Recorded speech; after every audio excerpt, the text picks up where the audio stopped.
Okay, awesome. We are live. We are live. Yeah, awesome. Well, hello and welcome, SuccessGrid Nation, to this episode of the SuccessGrid podcast. Your host, Hussein Talib. In this episode, I have with me Stephanie Feger. She is of Empower PR Group. She is passionate about empowering nonfiction writers, authors, and authorpreneurs with laser-focused marketing strategies and tactics to help them write books that sell, promote their books to those who need and want them most, and build a meaningful business from a message that is empowering. So, Stephanie, welcome to the Success Secret podcast. Thank you so much. I'm excited to be here and excited to talk to you about all things success. Awesome. It seems to me that you are a big fan of the word empower. So, I am. You know why? What I love about the word empower is multiple levels, multiple layers. One is the power part of empower is based off of a background when a friend of mine and I were used to work together, and people would say when the two of us came together, anything could happen, and they called us the power twins. So it's almost like an ode to her. But empower, what I love about it is it's not really about me having the power. It's about ensuring that other people have the knowledge, the skill set, the tools at their fingertips to be able to make decisions for themselves and decisions that will help them achieve their success. So yes, the word empower is a big deal over here. And another word that's a big deal over here is emPact. And we spell emPact funny. We spell it with the EM instead of an IM because we believe here in the same vein as empower that we like to help people make an impact, and not the kind of impact like you're having a car wreck kind of impact or a rock goes through a window kind of impact.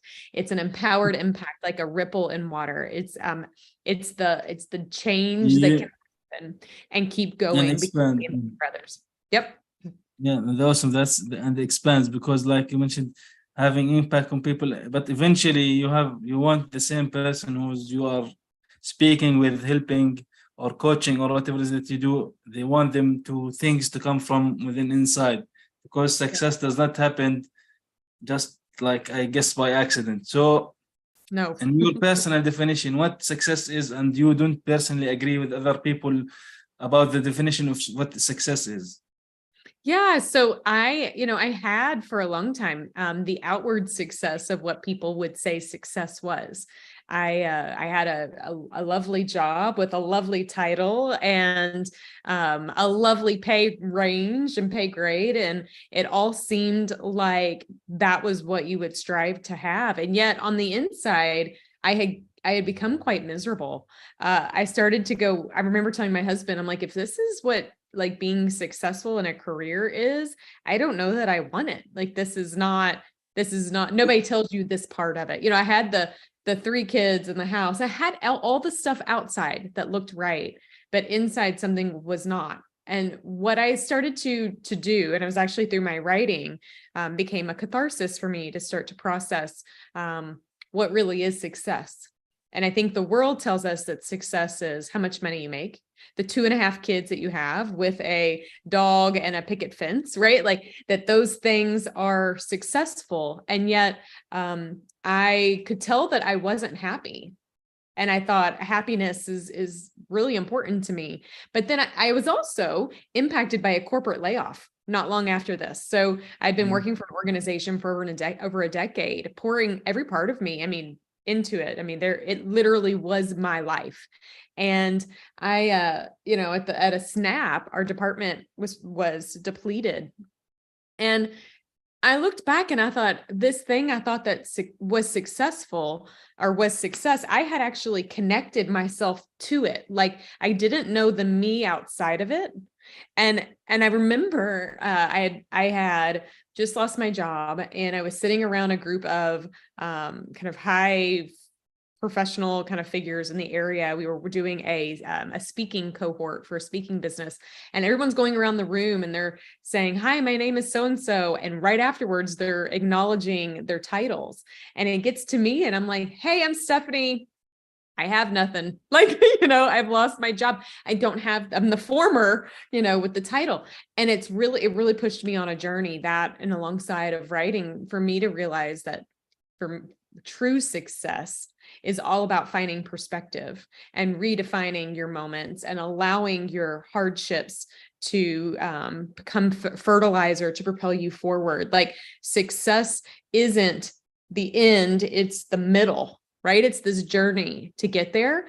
And what fun is trying to get to the end if the journey isn't fun or isn't rewarding or valuable. So I started to kind of break what felt like a really big, overwhelming life goal, right? Like, success feels big and overwhelming, into moments, like small moments. It's like, well, what can we do at this moment? And in that process, I started to realize that for me, real success is living out this passion, this charge, this calling that we have. And the rest of it will come. Like, if you're being driven by what you're supposed to be doing, the rest of it will come. You will find ways to pay your bills. You will be able to accomplish things you want to do, but you are living kind of a life of value and a life of perspective. And that has felt like a lot more healthy and happy success than I ever had before. Yeah, because that seems like a lot of us, like you mentioned, you had your job, but for some reason you were laid off. And The you whole mentioned department also, was, they laid off 600 people. It was crazy. wow, oh, Yes. that's a number of people at the same time. So, but Yeah. that happens. I know how Yes. that happens. Yeah, but at the same time, you mentioned here talking about basically passion and how someone would figure out for themselves, and having passion will actually achieve to success, and thinking of success as moments or by days. It's not like the goal, because eventually if you think of certain revenue amount for your business as a success, eventually when you reach, if you did not reach that goal, some people will give up and will quit the business. And Yes. other people, some will, if the ones that are thinking in a positive way, will think, yeah, I want more than that. So it's like you mentioned, it's like a pinpoints. We from one point to other, we jump from one point to another. So success is not really something and done. It's a progress of things, like a progress of our business, progress of our lives. And of course, you along this journey, you will need some help from other people. So it's a goes both ways, right? Yeah. And it's also not a one size fits all, right? So every success for everybody is different. I like to encourage people, though, to evaluate success, not in the metrics that the rest of the world tells us. And you just hit on something, which actually is quite poignant. Even though I have uncovered this, I continue to have to remind myself. So like, I have monthly benchmarks. And the other day I was telling my husband about it, and he goes, whoa, like, just take a step back and see, what have you done? And the crazy part about if that is a success metric, like the first month of this year, my business was more effective than it was the entire first year of my business. Okay. In 1 month, what it took over 12 months to do. And my husband was like, do you see that? And I said, yeah, but at the end of the day, like, success to me is about what we get to do. Right? If you get hung up on how many social media likes you have, or how many views you get, like, it becomes a warped sense of what success is. That actually never quantifies or qualifies it. Instead, if you focus on like the value, the people you serve, the people you help, the things you get to do, the number of books you get to create, or the stories you get to share, or the people you meet, all those things, that's a different type of success. And it will provide you greater comfort. And it will also be a guiding star when you look to scale a business, because there's not only one way to scale a business. In fact, about 1.5 years ago, I was debating what that looked like for my own business. And the world will tell me that scaling is adding team members to the table. And I don't want to do that. Like, that's not how I want to grow my business. And so I had to, again, sit back and reflect on, well, what is success? Why do I want to scale? Like, get to the root of these things, and like, ask these hard questions, because it really will uncover different things for you. That's very important. So like, now you're mentioning business in business. So what is the elements of success in business? Like, what are the things that you should be doing in your business to start right? Let's say, I wouldn't put it that way, but let's put it that way, because there are No. multiple things and angles into a business. Yeah. Things might be right for one, maybe things are not for the other businesses. But in Yep. general, what do you think the elements of a successful business, and taking that business from taking it to a success story and growing that? Yeah. I'm writing down notes so that I don't forget when you just said that, some ideas that I have. So the first thing I think, successful businesses, if you look and do like a case study on them, you will be able to kind of do a litmus test and notice that they have found a solution to people's problems, hands down. So I say always take a step back and go, if you've identified a problem that people have, how can you create a solution? People don't buy problems, they buy solutions. We have enough problems. Like, let's find ways to have less problems. So knowing that, and knowing, like, so I'm coming to the place of knowing that if anybody listening today or listening later, you've identified a solution to a problem that you see of people around you, and you know a solution that you need to share. The next step to identify kind of those success metrics for me has been to ask myself, when will I feel successful at this? What is it? And some, like, in early my business, it was like, well, the number of authors that I help. And I thought, well, is that? And so I kept kind of, again, it's these why questions. And actually this year, when I was doing my business planning, I really pushed myself, and I came back and I said, okay, so I know that success is XYZ, and it may be a financial number, and that's okay, right? Mm-hmm. So then I took a step back and I said, okay, so how do we accomplish that? And it's not just, well, let's create a plan to make it happen. I actually want to identify what are the KPIs that I can control. And that's actually at the cornerstone of perspective, is all about what is within your control. Can you really control how much money your business makes? Like, really? I mean, maybe, but most people, the answer is no. I mean, you can't control if a client says yes or no, really, right? So what are the things that you can do that you can control? For instance, so I'm a big believer in inbound marketing. It's a strategy that draws people to you and attracts and repels the right and the wrong people, versus doing any form of like paid advertising or whatever. So I can't control how many people are coming, but I can control what content I'm putting out. So a part of my plan could be the number of blogs I create, the number of podcasts that I produce, etc. I can't control how many stages that I get on. I can control how many pitches I do. So when you think about your goals, where you want to go, I always like to say, all right, so you want to make X number of dollars. What do you need to get there? Well, how many clients is that? Break that down. Okay. So then break that down and go, all right, well, how do I reach my clients? And sometimes it's okay, I can control what my offers look like. I can control focus on the things within your span of control. And I think when I lost my job and when I was really kind of shaken, after, 10 plus years there and 15 years in corporate, I realized the only thing you can control is you and your actions. And so when you look at your own success, the difference between just any business and a successful business, or any author and a successful author, or any book and a successful book, is the consistency to which the person shows up. The work that they are willing to put in, the actions that they are willing to take. I can't control that I can't strong arm someone to buy a book of mine, but I can do things to ensure that the right people hear about my book. Does that make sense? Welcome to my brain.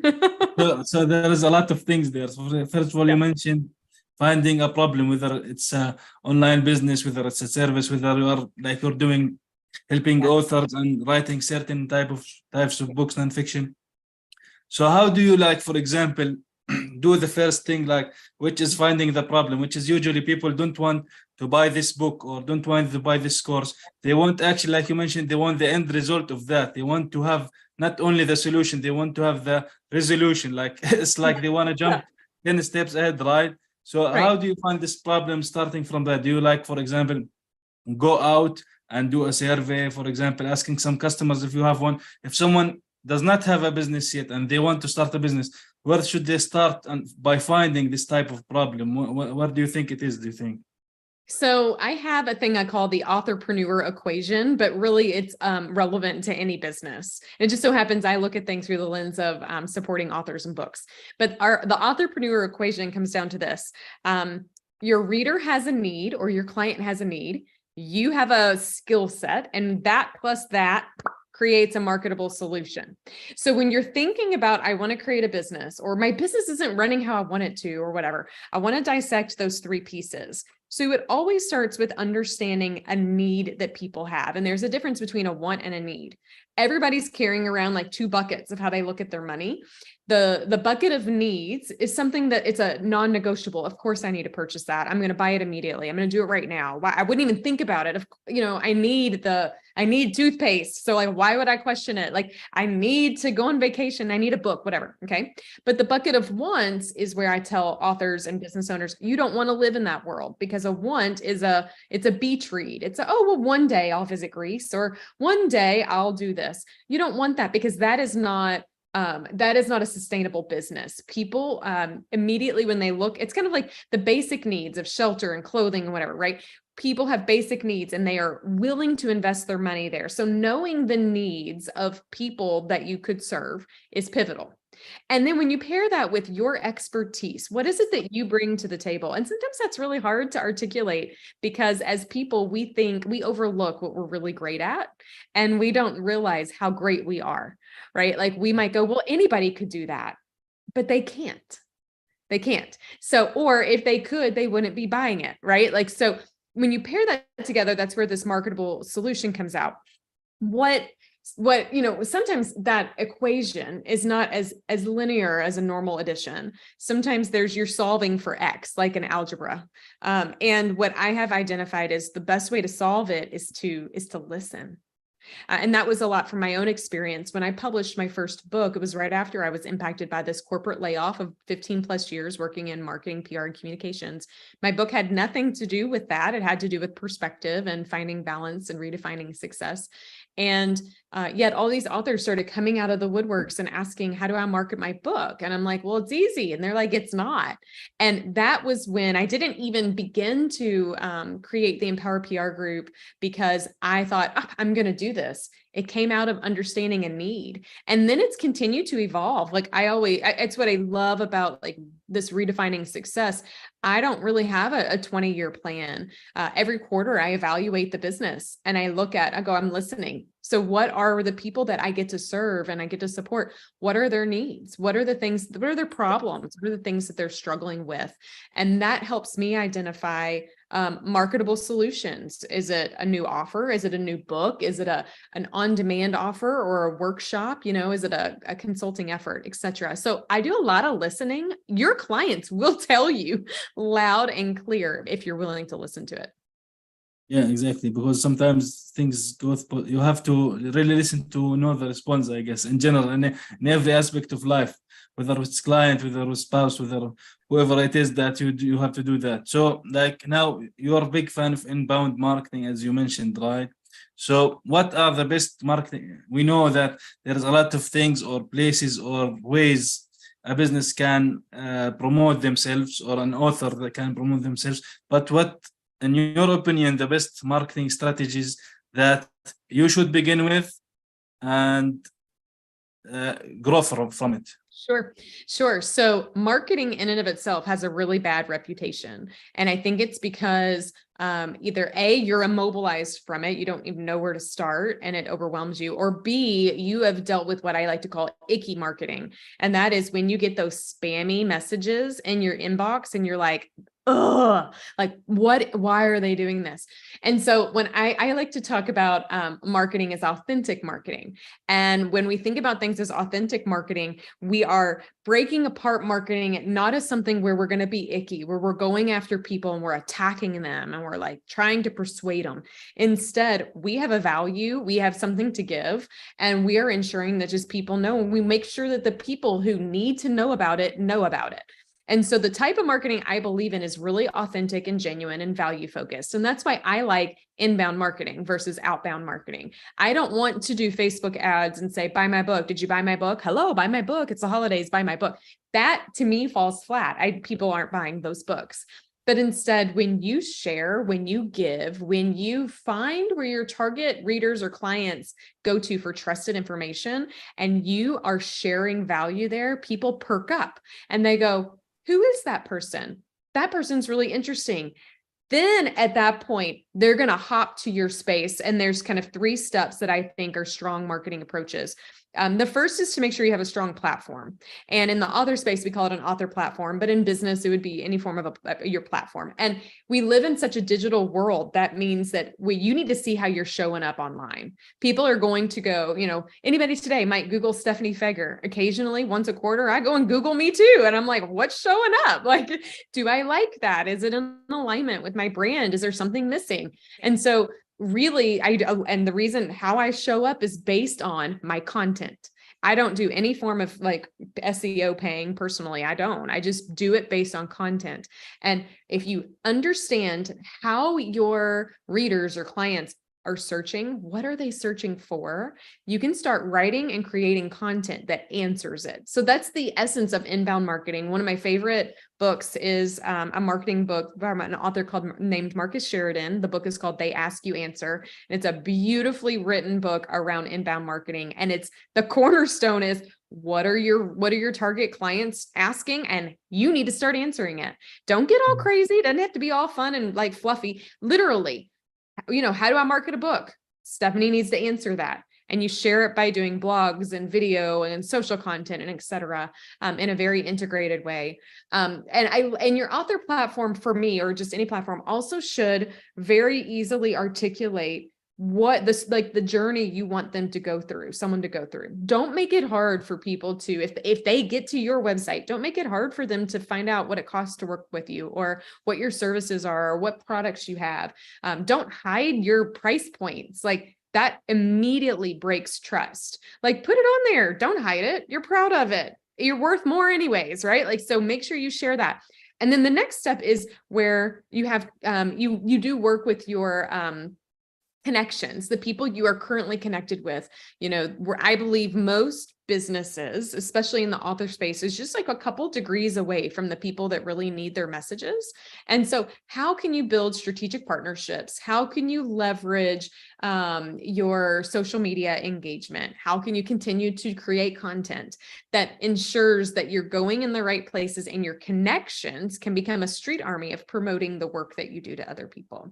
And then the last one is visibility. And I'm a believer there of identifying where do you go and how can you show up at places where your target readers or clients are. Is that guest podcasts? Is it live streams? Is it speaking engagements? Is it reading clubs? What is it? Is it networking groups? Is it local? Is it, with the local chamber? I don't know what it is. Only you will know what it is based on who you're trying to reach. So if you go about things that approach, then you don't have to stress about, what's my Google ad spend and how much is Amazon ads and all that stuff. And not that there's not a place for that. It absolutely can be. But I like to see success for my clients to go like a curve that stays up. Mhm. I'm not a big fan of the heartbeat. That gives me like heart palpitations, thinking of, we're going to go up and then down. And so I find when you do outbound marketing or those types of marketing efforts where you're doing any paid work, many times it's not sustainable. Yeah. So we're basically talking here, for example, the relationship with the audience. Like you are pulling people in, you are not pushing them out. It's not like you are forcing the sale, because eventually I don't know how these people nowadays get the sale, keep spamming me on my inbox on Instagram or on the email. Exactly. It's weird. Yeah. I don't know. Maybe people get bored for that, so they could go check out the offer and buy. I don't know. Maybe how it is. But Can't figure it out either, because every day, like today, I actually got 5 emails from the same person, and I'm like, I didn't reply to any of them. Like, why are you email? It's icky. People back in the day, like a couple of years ago, it wasn't as icky because people weren't doing that as relevant as frequently.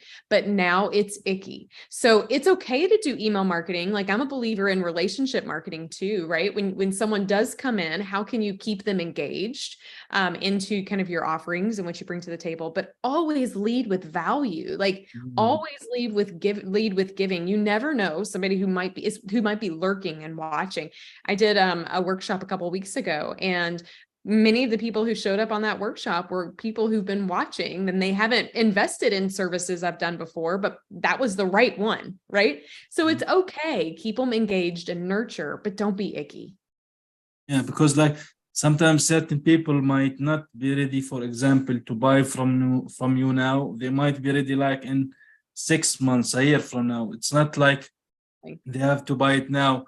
And they want, like, this kind of fear of missing out is always there with us humans. It's if like you don't get it now, you might never get it when it's actually nowadays with everything is going so quickly. It's actually, as much as it's going quickly with revolution of AI and these kind of things, everything is already there and it's improving, and you will have something actually might be the same or even better to have in the future. So you have to think of these things and have people and providing, like we mentioned, also the value to them, because they know with time that they will know you personally and you will have this kind of connection with them, and you are not trying to always sell, because eventually, like I me personally believe now, I'm actually do believe in that now, that business consists of basically three things, like skill set and passion all together. And the second thing is about relationship. It goes both ways. Who knows you and who you know. And also the third is like providing value and serving people. And you do that by many things. One of them is selling, but you do that after you serve and add value to them. Absolutely. Absolutely. And, I like how you are drawing attention to all of these moving pieces and how helping kind of articulate that, because we live in this world where you do feel like FOMO, like fear of missing out. And even in marketing, I call it like the shiny new object syndrome. Oh, well, we should try that and that and that. Well, many times that is a distraction. So I have also personally realized what I can and can't information-wise consume. What is it that I need to focus on so that I don't get distracted by comparisons of other businesses or other people? Like the secret to success in my book is consistency. And I'm not consistent when I decide, oh, tomorrow I want to try this tool and this tool and this tool. Oh my gosh, I never got that done. And or, it is showing up and being consistent. And the tools are really just a tool, right? Like all the social media platforms, they're just a tool. AI and all these they're just a tool. So don't get hung up on the tools. Focus on the relationship building. I love how you said both give and take, absolutely. Focus on engaging, focus on the value and serving. When you do that, that any tool will work for your benefit. Yeah, that's very important. So like now, can you expand more on how you work in your business with authors, how you can promote them, how they can write books that actually sell? Because now we know that with Amazon is there, it's like easy to have a self-published book, right? But there is a huge difference between someone who's putting their books, which is, I have 2 books there, but they really didn't sell that much, between someone and selling multiple copies and hundreds, maybe thousands of them, and being, let's say, for example, on the New York best-selling list, right?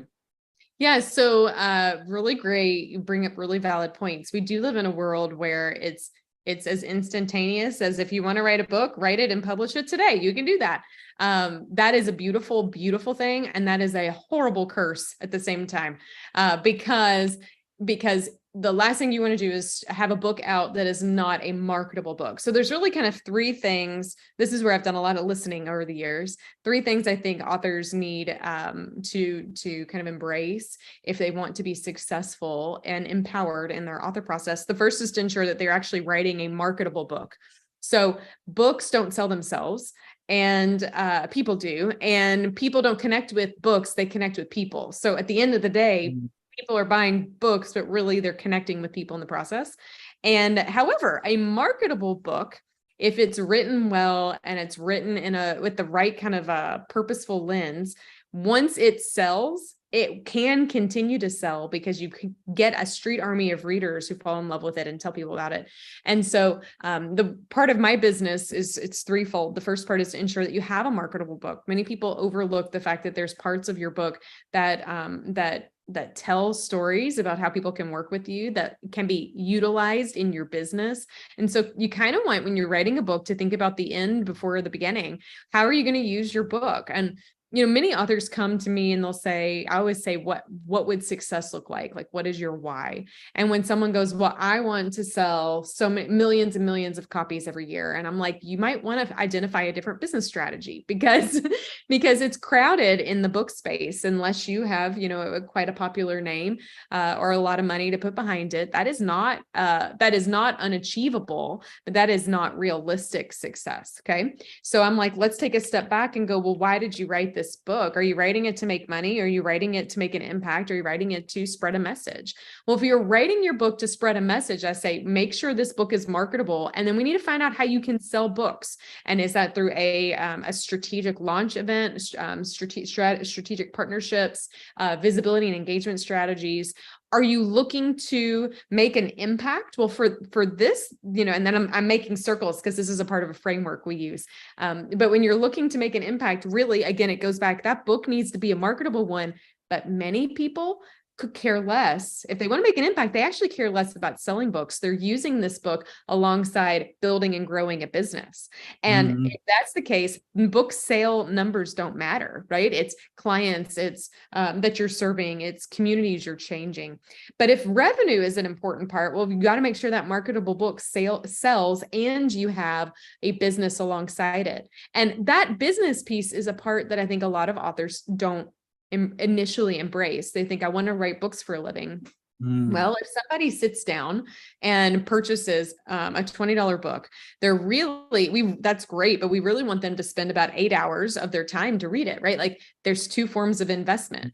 And so if they spend that time to sit down and read the book, we have a warm to hot lead there if you've written a really high quality book.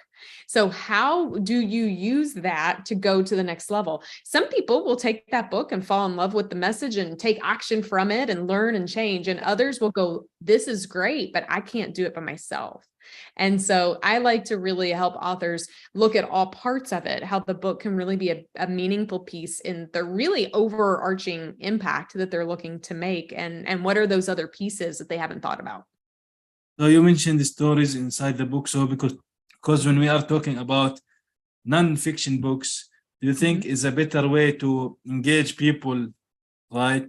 More to have stories within the book, or just if it's a business book, for example, we should always have this kind of 1, 2, 3 approach.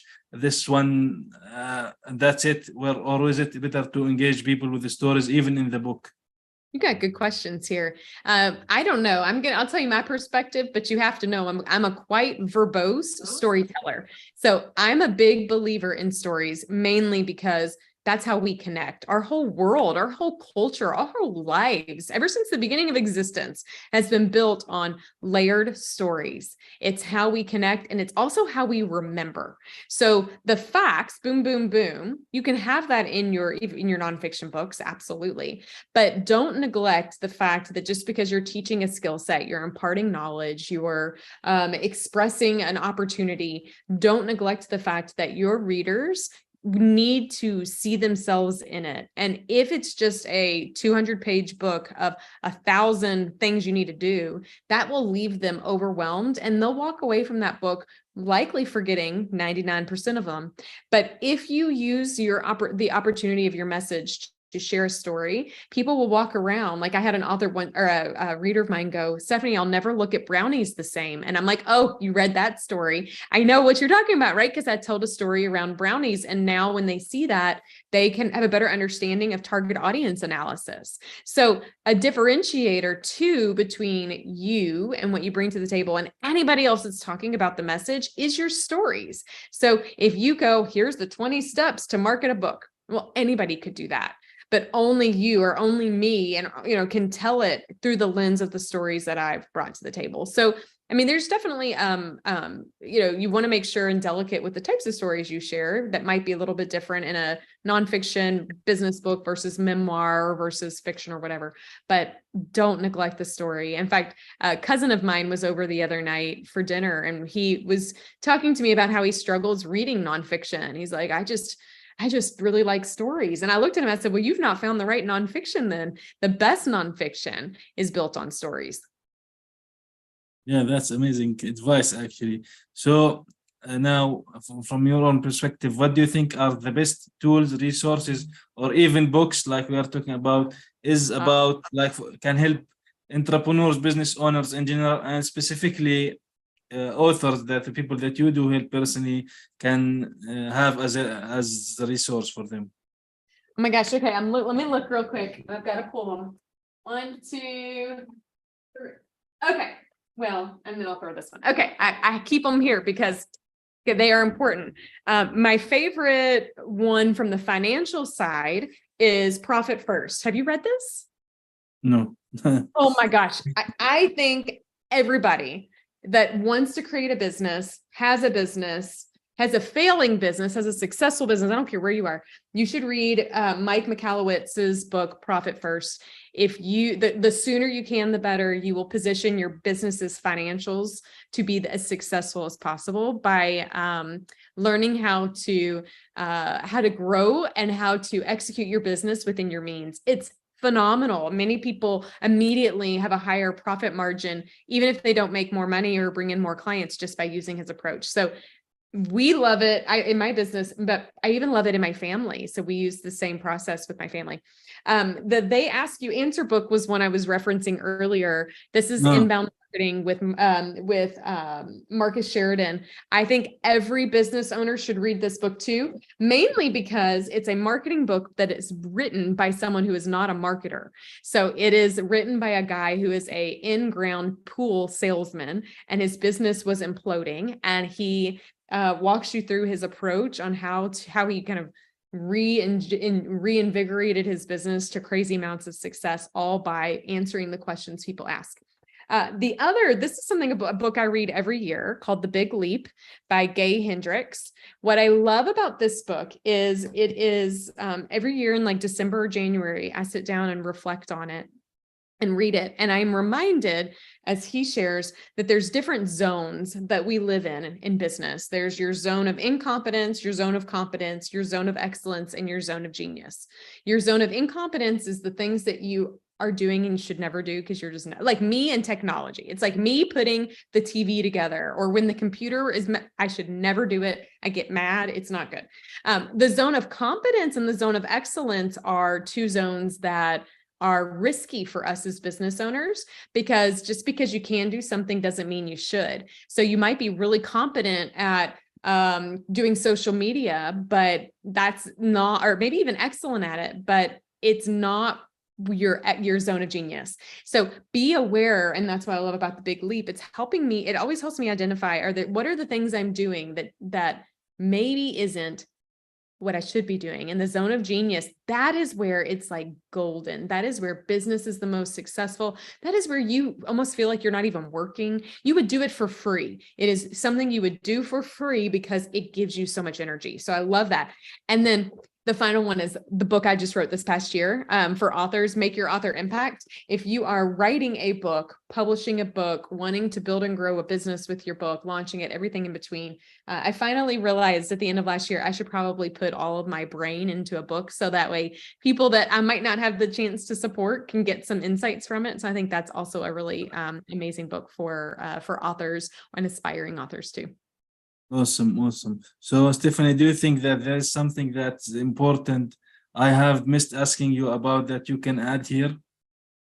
I think the main thing when I look back at my own business growth and trajectory is there are a couple of things I want to share. One of the things is that I don't think that many people talk about the journey to business success and how some days it's filled with such great joy, and other days I always say I want to move to Hawaii and change my name. You know what I mean? Like there are days that it is so amazing, and then there are days that you're like, I am going to just throw in the towel and go work for, a corporate again. That's bad. That sucks. No, I don't want to do that. Right. Well, but nobody wants to talk about that part of business because it comes across then for us that we're not successful. It's, oh, well, if she's struggling, whatever. it's not that. I think we need to normalize the fact that running a business, there is nothing easy about it. In fact, it takes great courage. It is something that is not meant for the weary at all, or the faint-hearted. It comes with disappointment and amazing success and happiness. It comes with challenge and everything in between. I never would have expected to feel so many emotions packaged into one. And so I want, others to realize that if you're feeling that, if you're found yourself in a drought, or if you're in a spot where it's really challenging, don't look at somebody else and go, man, like they've got it figured out. I mean, they may, but my business coach always says, behind the scenes of every business is messy. Behind the scenes of every person is messy. And so never, take off the filters or the comparison, and know that and trust that you're worth it and you're worthy, and don't give up. Because if you give up, you may have been trekking really hard up the mountain, and you may have stopped right before the next step, which brought you to the peak. So it's important to me to normalize that, because nothing about authorship, writing a book, running a business, anything in between is easy, but goodness, it's extremely fulfilling. Yeah, exactly. If we are not growing, we are not, I guess, we won't be happy or have joy if we're not, if we are always watching Netflix. I guess it's you will repeat the same show over and over again. It would be, and that would be, but you just said something that that I have come to learn, and that kind of full circle on our conversation today, is when I was impacted by my corporate layoff, I looked back and I was like, what did I learn from that? And what I realized is I had gotten really comfortable in where I was. So comfortable to where I wasn't really willing to take a risk. I wasn't, my whole book was ready to publish, but I just didn't take action on it. Like all these moving pieces, because I was comfortable. And what I have learned now is nothing good comes from comfort, really, except for like comfortable shoes when you go on a hike. But outside of that, nothing good. In fact, personally and professionally, we grow the most when we find ourselves in uncomfortable situations. So I actually try to constantly push myself a little bit into the uncomfort zone, because that's where I get better, where things get better, where I can help people better. And so learning to embrace uncomfortable situations is kind of joyous. Yeah. We as humans, we need to keep developing ourselves. That's very important. So Stephanie, where can people get in touch with you, learn more about you, if they want to help in their authorpreneurship adventure, I guess, where they can find you? Well, I have a podcast too called the Empowered Author Podcast. I always say that's a great place to go and learn a little bit more. I go pretty deep on a lot of marketing topics for book authors and writers and authorpreneurs. But you can also visit empowerprgroup.com. If you go to our website, one of my favorite things to do is on a couple days a week, I set aside time to have 15-minute chit chats with authors who are willing to go to the website and fill out what I call the Help Me Help You form. Just helps me learn a little bit more about you. But those 15 minutes, it's not a icky marketing, I promise. I don't sell anything because I believe if you give value, then you'll get what you need. And so I love that, because I like pouring into people. So when authors have questions or don't know where to start, I say, go where you can get trusted information. Listen to the podcast, listen to this podcast, gather information from trusted sources, talk to people, and dig in. We don't expect everybody to know everything. So you don't have to know it. You just have to know where to find it and who to trust to help you get there. Well, amazing. Thank you, Stephanie. Very passionate. Awesome, amazing information tips that you provided here for the SuccessGrid Nation and me personally also. So thank you for being here today with me on this episode of the SuccessGrid podcast. Awesome. Thank you for having me.